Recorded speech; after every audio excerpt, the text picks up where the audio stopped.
Alright, so today we're going to show you the basics of how to put on one of these mics. These are the headset mics that we use for all of our speakers. We have different variations of these mics, but this is the most basic of them all, the one we will use the most.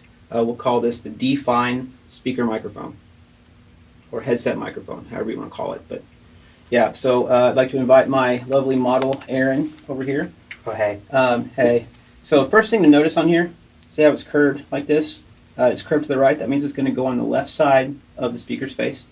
And here at Watermark, we always put the mic on the left side of the speaker's face. Don't know why, it's just something we've always done. So we're going to show you how to position this, where to position it, where to tape it so it stays in place, and why we position it, where we position it. So let's go ahead and do that. So turn this way, Aaron.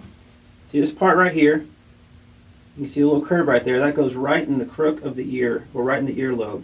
And this little piece right here curls around the ear. And you see it positions about right there. You want to have the microphone be, this one, about right there relative to the speaker's mouth. And the reason why it's positioned there is if we had it further forward, like this, it's going to catch the wind coming out of the speaker's mouth more, so you're going to get a lot of pops and stuff in the sound system. So when you hear that during someone's talk or somebody's using one of these microphones, that's what's happening. The mic's not positioned correctly. So let's go ahead and scoot this back right here. And Aaron, if you can hold that. Now what I'm going to do now, I'm going to take some of this tape right here. I'm going to tear off a piece about, I don't know, 3 inches long or so off of this roll. And I'm going to take this, I'm going to position it where I want it. That's about where I want it. I'm going to take this right behind the ear, and I'm going to tape that down right there.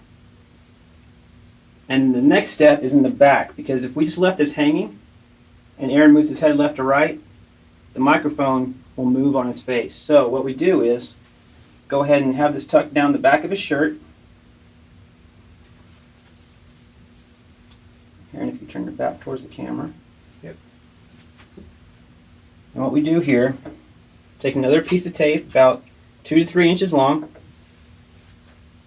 Take this, kind of curl it up just a little bit. What I like to do, I like to hold it and ask the speaker to turn his head left and right to make sure it doesn't grab when he goes his full range of motion. So the possibility he might be grabbing right here, so I'm going to give a little bit more slack. I'm going to come right back here, and I'm going to tape it just like that. Now I have them move their head left to right again, and I can see, turn around Aaron, you can see that his mic's not moving as his head goes left to right, so it stays in place. So that's why we tape it where we tape it, and that's where we position it when we tape it.